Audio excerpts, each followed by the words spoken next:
You're listening to the Silicon Valley Podcast.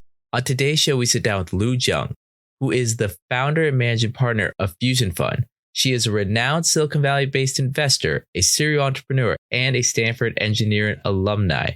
Some of the awards she has received include from the World Economic Forum, Davos, Young Global Leader, and was also recently selected as the best 25 female early-stage investors by Business Insider.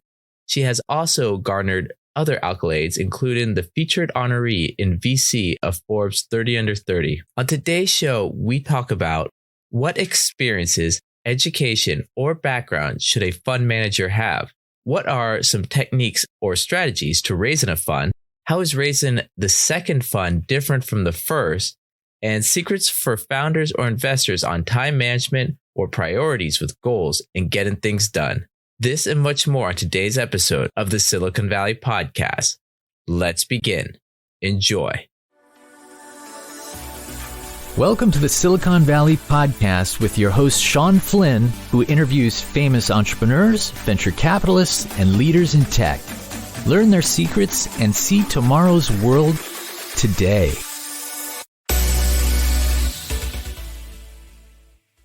Lu, thank you for taking the time today to be on the Silicon Valley Podcast. Now, I'm super excited for you to be here.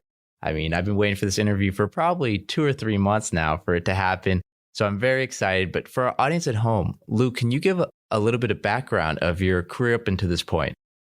Yeah, happy to. Thank you, Shen, for having me first.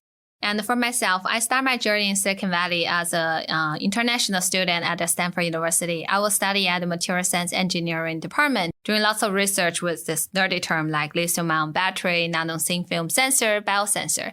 And before that, I was born and raised in Inner Mongolia, so I was considered as a minority even in my hometown. So after I start my journey here with my research, some of the patent technology had an application for diagnosis of type 2 diabetes. So that's when I started to think about, definitely also got the motivation from the community, from Stanford startup community, thinking about how to really leverage the technology to make a real product and a real company to really make an impact into the society. So that's the initial starting point of a 21 years old immigrant international student and thinking about becoming a founder. So I was too young and simple, naive, thought it's not too hard to start a company. So I started. And as a solo founder and the CEO, ran a company for a couple of years and eventually sold it to Boston Scientific. So that was my first transition from researcher to an entrepreneur. So after my company was acquired, that was when I was thinking about, okay, I got a very good financial return from my earlier startup. I wanted to also support other founders, share similar background, and even with a passion for the deep tech and healthcare. So I started to do investment. So start with as an angel investor and later joining a $1 billion fund as a partner. And back in 2015, that's when I initially started Fusion Fund. So I think all this track record helped me to build Fusion Fund. For example, for my earlier days personal investment, I actually have 3 IPO this year, 1 IPO last year, which also helped me narrow down to the sector I'm not only passionate about, but also I'm super good at it. So since 2015 for Fusion Fund, our main focus has been deep tech and healthcare. And so far, we have over 60 portfolio companies across 3 main funds and 1 opportunity fund. That's incredible. But let's go all the way back to how about when you sold your company? I mean, you were young, you'd worked on it a couple years. Going back, would you tell yourself, go ahead and sell it? Or would you have held on to it longer? Knowing what you know now, would you have done anything different? I probably would tell myself, hold on to it and continue working on it. I think one thing I did regret is to sell the company too early. I think most of the founders who sold their company would always feel like, oh, I lost my kid. It's like you're a baby, like you built it from the day one. But on the other side, I still think, eventually that company should go with merger acquisition exit. It's just the longer I work on it, probably the exit value and also the product itself will be more mature. And for healthcare industry in general, some company, they have the technology could become a platform play and grow to an independent company potential for multi-billion-dollar IPO potential. Other company, they could be a very good plus to the existing solution available on the market.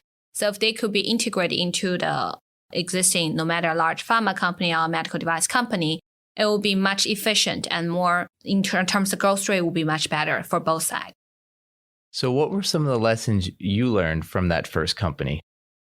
Oh, lots of lessons learned. I think being a founder is really about making decisions every single day. And definitely we're going to make mistakes and try to make sure not to make critical mistake and always try to reflect on ourselves, how to be better and learn from the lessons. So as a founder, as a young founder at the time, I was like super young, 21 years old, a female minority founder focused on healthcare sector.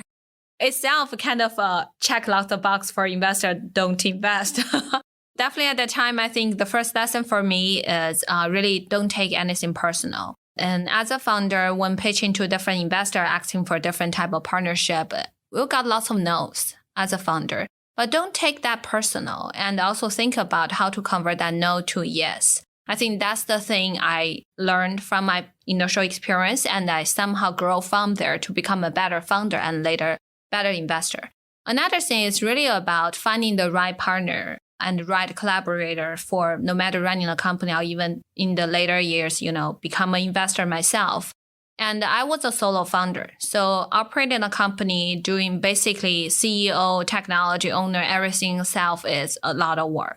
So finding the right early stage investor is really, really critical to support me making the right decision, really navigate my journey in this super complicated healthcare sector. So I think that's another thing is how to pick the right partner, how to work with the right people. Right people doesn't mean it's the smartest people. It's the right one, share the same vision and also mindset and methodology, everything has a strong alignment. That would be the right person to work with. So do you have any stories that you can share with us from that first company? Oh, lots of stories.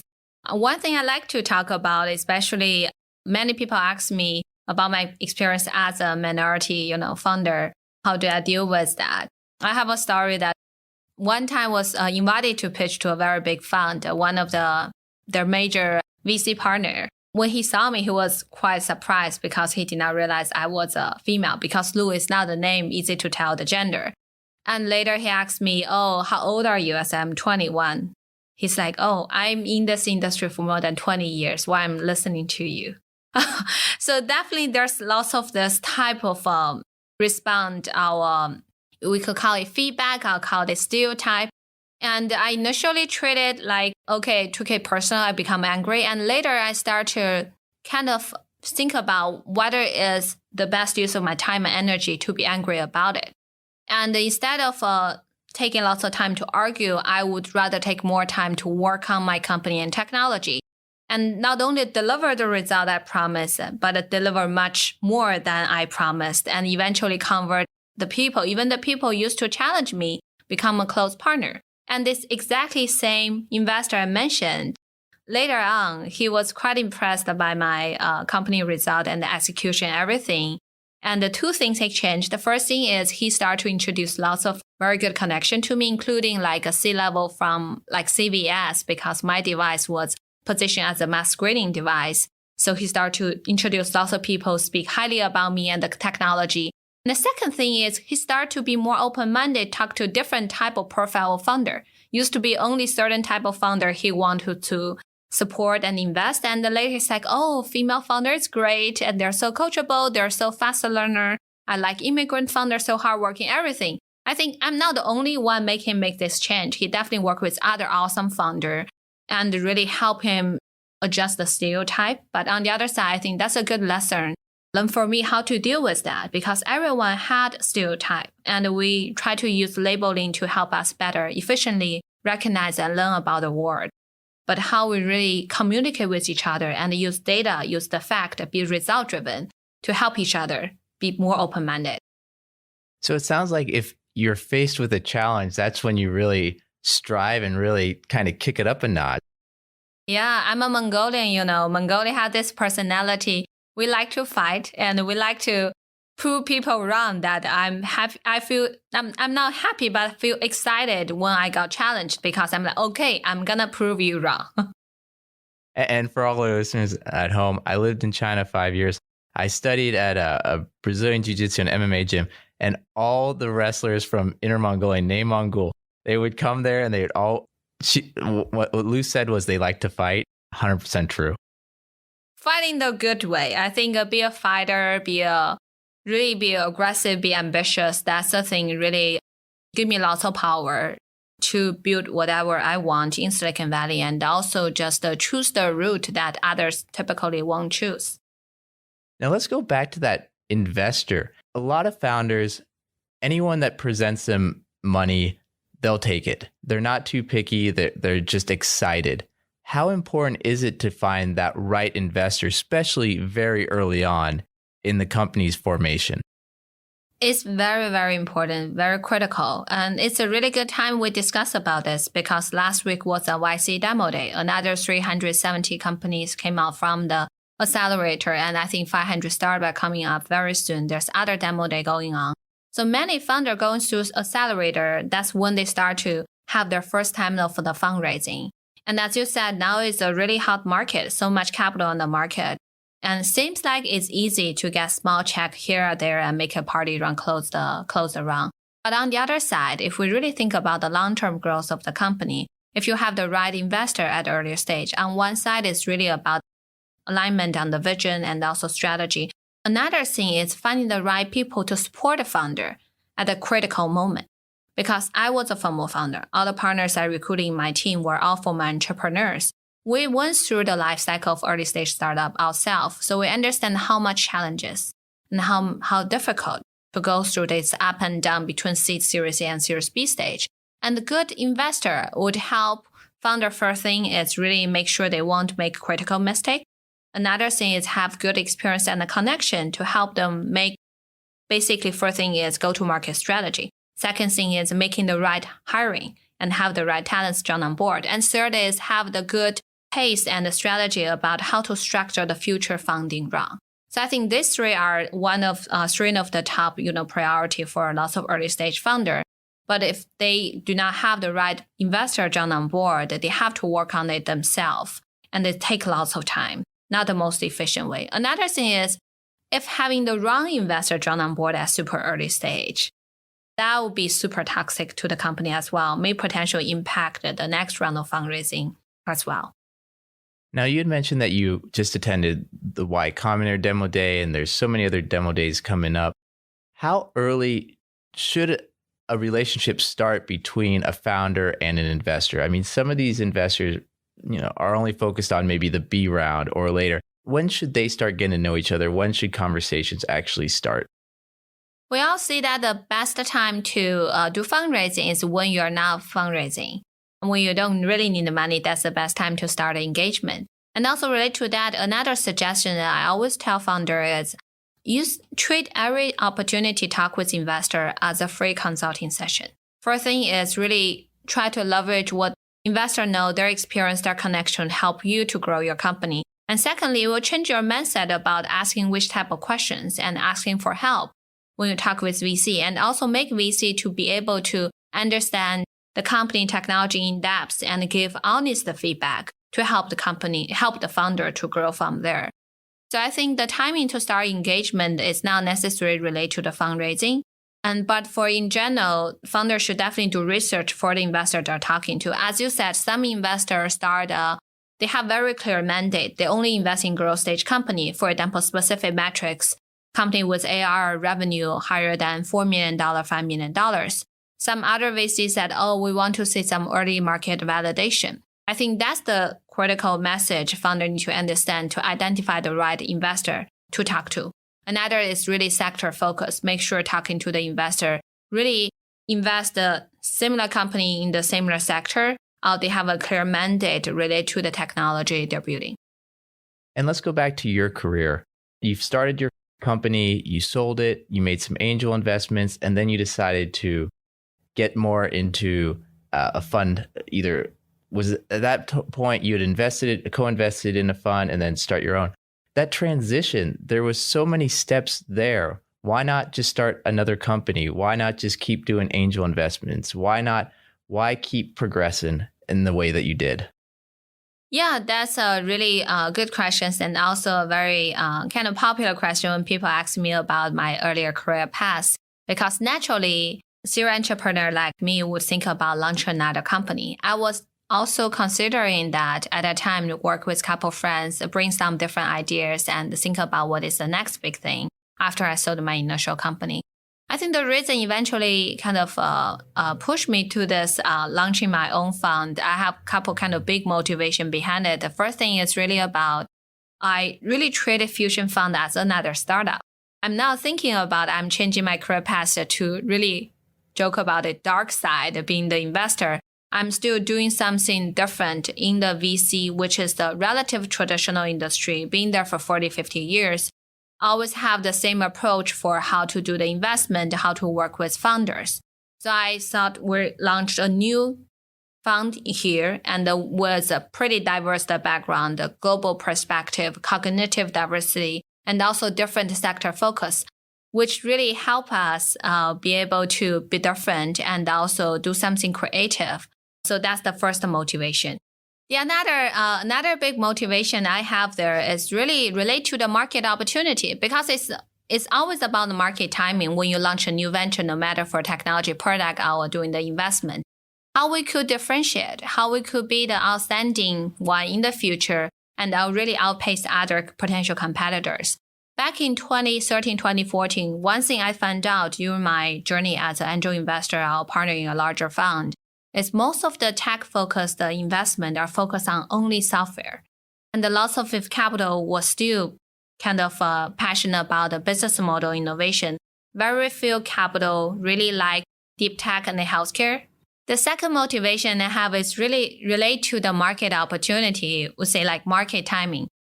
It's same as launching a startup.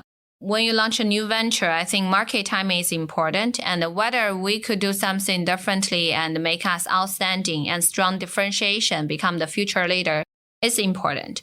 So that's also the reason, like back in 2013, 2014, what I found out is on the market, there's so much capital, but majority of them still are fascinating about the business model innovation.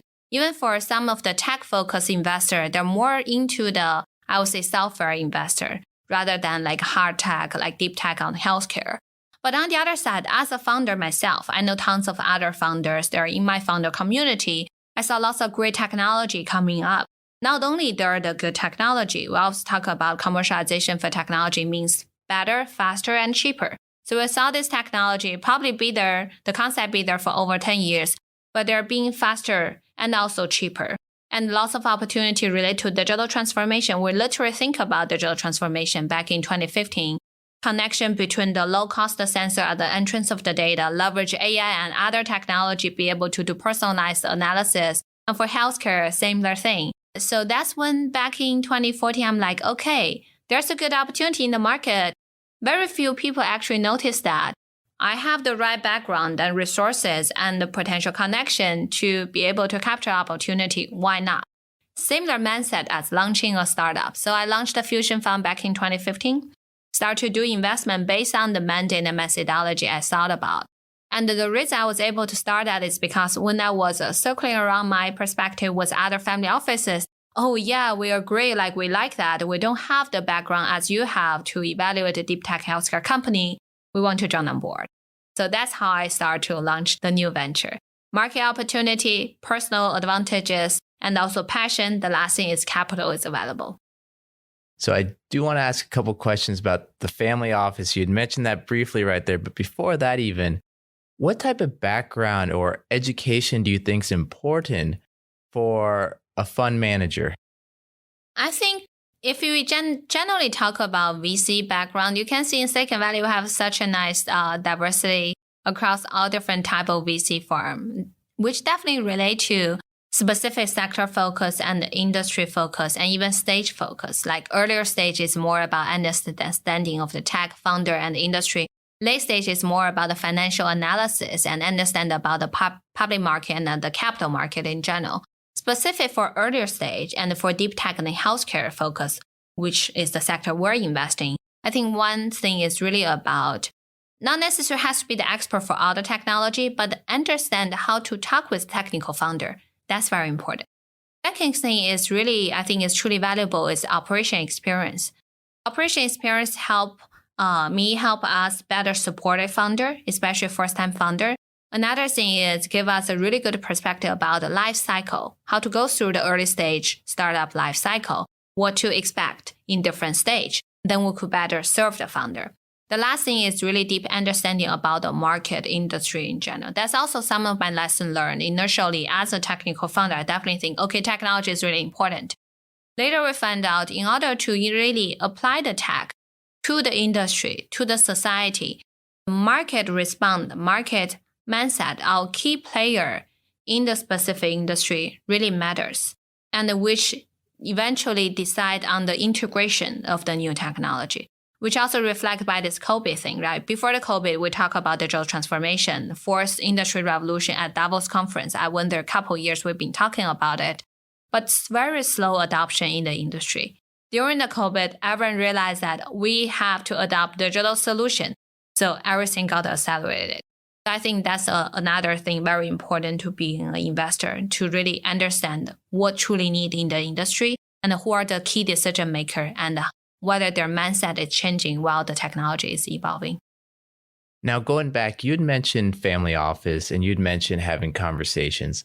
Now, most of our listeners, they're very familiar with VCs and angels, but honestly, the topic of family offices don't come up that often. Can you give a little bit of background on family offices and why maybe they'd be a good avenue for potential investment for some startups? Or would you kind of just ignore family offices and stick with the VCs in that route? I think most of family offices, they try to work with VC, even they want to do direct investment. Majority of the family office, they prefer to put money to the VC fund manager like me, like us, and then probably invest along with the GP and the VC. So family office typically are from no matter tech sector or traditional sector, individual family make lots of fortune for the past success, and they start to want to allocate more into the technology.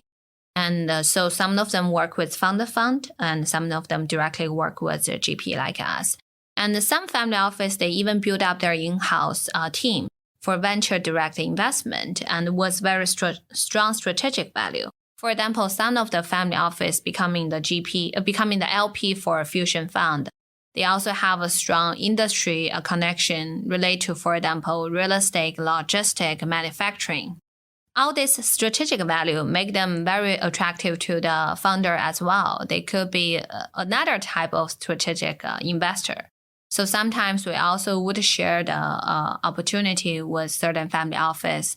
It depends on the stage. But in general, we would still recommend the founder, especially for lead investor, trying to work with institutionalized VC, because lead investor will sit on the board for a company, which is really critical position. And meanwhile, lead investor would also have a big impact on the future fundraising. Future investor would really check on the details, who lead the round, how they structure the round. So working with the institution we see will be much better.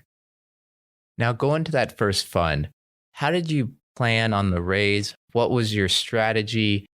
Thinking of the investment thesis, you talked about a little bit about that, but can you talk about that? Yes, today I've decided I'm going to go out and raise this fund, and that process until it was closed.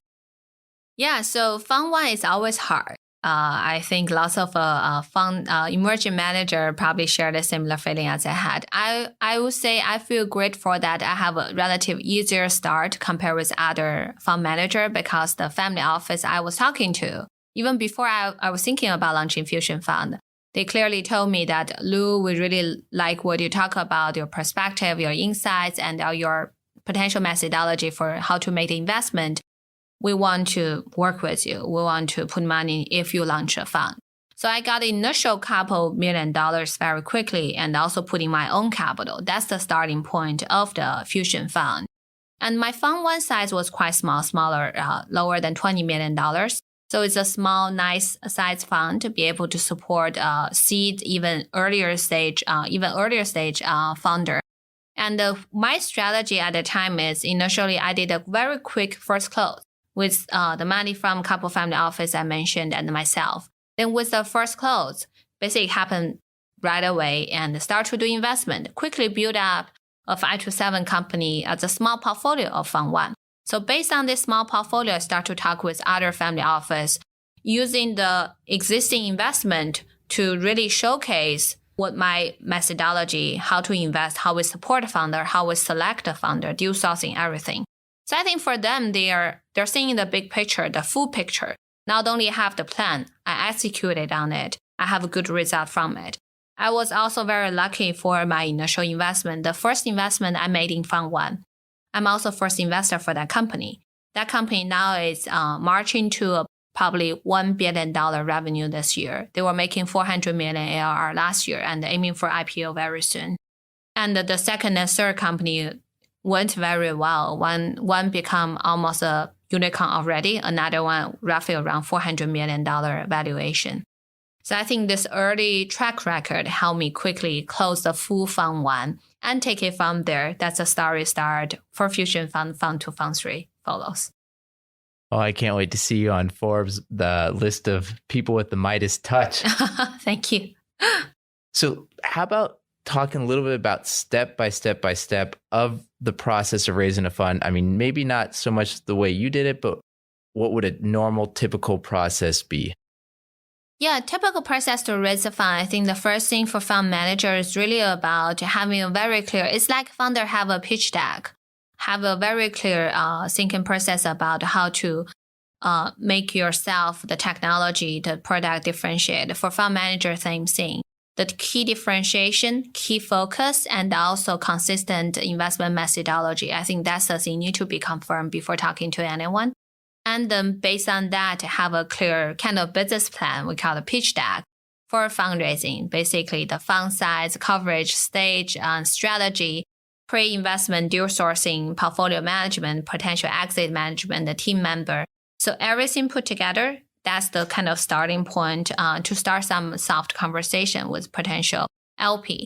And while talking to the initial LP, getting feedback and then fine-tuning the deck and the strategy and start to talk to a broader potential investor. I think for lots of the Fund 1 manager, most likely they will start with capital from family offices because family offices, they're the one, they are investing with their own money. They're willing to take higher risk in order to gain higher return. And they also wanted to have opportunity to invest along with the GP and the VC. So they would value smaller funds who have actual pro rata rights they could work with our specific mandate. Some of the VCs start with a very focused like vertical, like only doing not only just, for example, not only just deep tech, only doing fintech, only doing blockchain, only doing like robotics. That type of the VC would also attract certain type of family office who have a strategic angle, want to work with them. Definitely in between, lots of document preparation, LPA, subscription agreement, PPM, all these legal things. When it's ready, that's when start to thinking about the first close, the second close. The whole process could take from half a year to a year, or even some of the fund manager take 12 to 18 months for close the fund. But once it gets started, I think the differentiation, as I mentioned a couple of times, is a key thing to make the fund manager stand out, be able to attract the capital much faster. And if things go well, I mean, the goal of the fund manager in most cases is to then open up and start the second fund. In your situation, when did you start thinking of, well, it's time to start raising that second fund? And what was different with raising the second fund versus the first? Yeah, so for Fund 2, I started thinking about Fund 2 while I'm still deploying the Fund 1. And I think at that time, I was thinking about roughly around if I deploy more than 70% of the Fund 1, that would be a good timing for me to start thinking about Fund 2. Another good thing happened right before Fund 1, Fund 2 is really the feature on the Forbes magazine. And in 2017, that was when I was selected as a feature honoree for the Forbes 30/30 VC category. Not only just the 30/30, they also select me as a feature honoree, so I was able to get a full interview, everything, and also on the magazine, which definitely helped with the personal branding and also the firm branding. At the same time, we also rebrand the company, the Fusion Fund. That's when the name and the logo start to take place and start to have lots of conversation with new LP as well. Another goal for Fund 2 at that time is, as I mentioned, Fund 1, majority of the LP are family office. So starting from Fund 2, we start to talk with more institutional investor, institutionalize the fund more. And also based on the lesson learned from Fund 1, like Fund will have great company portfolios, many breakout companies. On the other side, the fund size was small. So the ownership is relatively low. We are not maximizing our fund return. So Fund 2, I decided to increase the fund size to bigger. From initial Fund 1 size to Fund 2, we target at $75 million initially and close at $80 million. Got a pretty nice oversubscribe. And meanwhile, at Fund 2, based on the portfolio we invest in Fund 1, start to narrow down specifically for the sector we focus and how we do the portfolio management, and also be more proactive, taking the lead position, be the more board member. How did you like the being more proactive, being the board member? How did you like that? And also, I'm kind of curious, how important is it in your mind to create a brand? So the Fusion Fund brand, or the brand as the VC investor brand, when sitting down with entrepreneurs discussing possible investing, possible deals? I think the general branding, probably not that important, the general definition of branding. But what I'm talking about branding is more about branding and reputation build up inside the tech community, inside the founder community. We definitely spend lots of time mingle with other VC and investor. But me personally spend much more time with founder or potential founder community. I wanted to build up our reputation as an expert investing in deep tech and healthcare. And not only for the founder we potential could invest, we will share lots of resources connection. Even for general founder, I serve as a mentor for several accelerator. We have regular office hour, basically offer to founder ask anything. Like for schedule 10, 15 minutes that you could ask anything, use as resources consultant. So that's how we kind of build up our reputation. And we want to make sure founder not only just come to us for the capital. They come to us because of our experience, because of our expertise, because of our connection and reputation. Everything combined together make us on the top of their list as the investor really want to work with. There was a part 1 to that question that I forget. Okay, and now you're on Fund 3. How is that going? Without going into too many details, keep any secrets or that to yourself, but how is the progress on Fund 3 going? Yeah, so Fund 3, I initially launched it early this year, and it was an interesting experience because as we discussed a lot about fundraising, Fund 1, Fund 2 was typical fundraising with lots of in-person meeting. But this year, because of COVID, everything is remote. So lots of fundraising conversation was done remotely with Zoom meeting. Definitely, that's a different experience, require much more communication because in person is much easier to build up the trust. But on the other side, save time for traveling. So in general, I think it's a very efficient process for me personally, launching this fundraising effort and together with my team. So we had we have first close already in Q1, and we also have the second close in Q2, and we're very soon going to have the final close. So good thing to have a first close in Q1, actually in January, enable us to start to deploy the capital from Fund 3. So for Fund 3 now, we have 3 companies already. And as I mentioned to you early on, casual chat, that the reason we're doing the final close is because we're pushing the fund size to even bigger, consider the current market opportunity. So we're deploying the existing closed fund, and meanwhile, we'll close more capital in the near future for Fund 3. And where do you think your career is going to develop from here? Is it always going to be a bigger fund, or eventually is there something else on the horizon? Where do you see your career developing over the next 10 years? Yeah, so as I mentioned in our earlier conversation, that when I launched the Fusion Fund, I treat it as another startup. It just this startup is in VC. So when a founder launches a startup, we want this company to be the best. So I have a very clear goal for Fusion Fund. We want to become the top tier VC in Silicon Valley. We start with in earlier stage. In the future, we definitely want to cover a broader stage and also be able to support a founder with capital resources, and also at a different stage continuously supported them along the journey. And for the near term, definitely we're going to continue launch the Fund 4, Fund 5. We probably will launch other type of vehicle in parallel to support a founder with more pro rata capital. And meanwhile, I just doubled the size of my team in the past 1 year with more new partner joined on board and new associate joined on board. For example, one of the new partner we have is Shane Wang. He was the former CTO at HP. Been there for many years. I have extensive, great experience related to not only corporate, but how to leverage technology innovation within the corporate, integrate solution provided by startup within the traditional sector, push for digital transformation. So he's the big expert. After he joined on board, we're going to have more allocation resources there to identify the right founder and supported them. And for example, I have a new associate joined on board last year, in the past 1 year, including new members with strong healthcare background. I'm more in the medical device and AI healthcare. This new member, he used to work in Genentech and M&amp with strong biotech, life science background. We could expand our coverage in healthcare as well. And another new member, he was working on the Salesforce. So continue to help us double down on the enterprise cloud info investment we have so far. And with everything you've done, I mean, the career of starting a company, exiting, starting not one, but you're on fund 3, all this in such a short amount of time. What has been the most exciting thing that you've done so far in your career? Exciting thing, I think, is really about the launching my own company and the launching Fusion Fund. Probably now compare everything is really launching Fusion Fund. Look back for the past 5 to 6 years, you saying that we grow fast, but I think we should do better.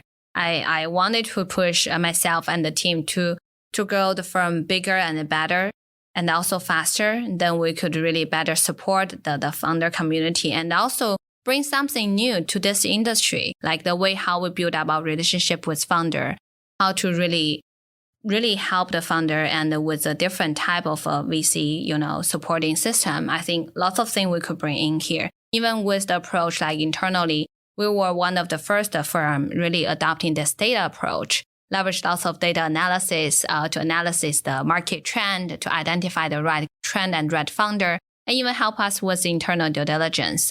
So I think out of this new, small, creative approach we're adopting, gradually, impact the rest of the industry. And now we're seeing lots of the data approach existing in the market without the deep tech in healthcare become the popular trend in the market. I think that's the part we feel so rewarding as one of the early mover for all these endeavors. Do you have any tips or tricks for founders or other VCs for time management and organizing priorities? You seem to be an expert at both those. I think sometimes you just have to deal with it, right? All of us only have 24 hours a day. It's really hard to prioritize things because everything really is a priority one. Even for people ask me, as a fund manager, you have investment, portfolio management, operation, fundraising, how founder is exiting, which one is more important? I'm like, everything is important. Other thing you just mentioned, equally important, equally priority. And so just have to really, first thing for myself, I'm a super efficient person. I have some natural talents like reading pretty fast. You can tell I speak very fast as well. Adopting lots of the tools and the solutions to make sure internal communication, everything is more efficient. For example, for Fusion culture, one thing is super straightforward. When we communicate with each other, always give honest feedback because all this communication sometimes could take lots of time.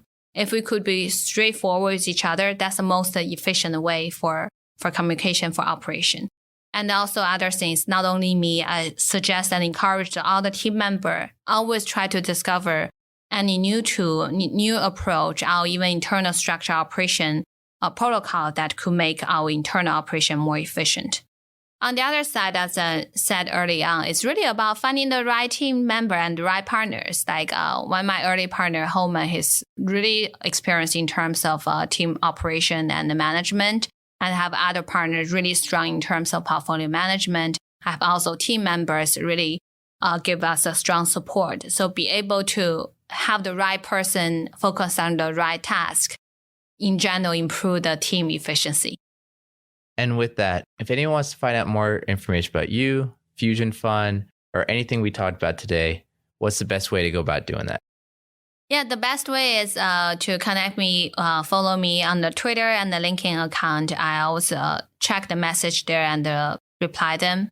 The best way to be in touch with myself and also Fusion Fund, the one side is one approach is leverage our website. We have our contact form that founder could send information to us, and we also have a contact email founder could send over information. And for myself, either Twitter or LinkedIn would be the most effective way to get in touch with me and be happy to talk with founder. Founder could also directly email me. Fantastic. We'll have both those links in the show notes.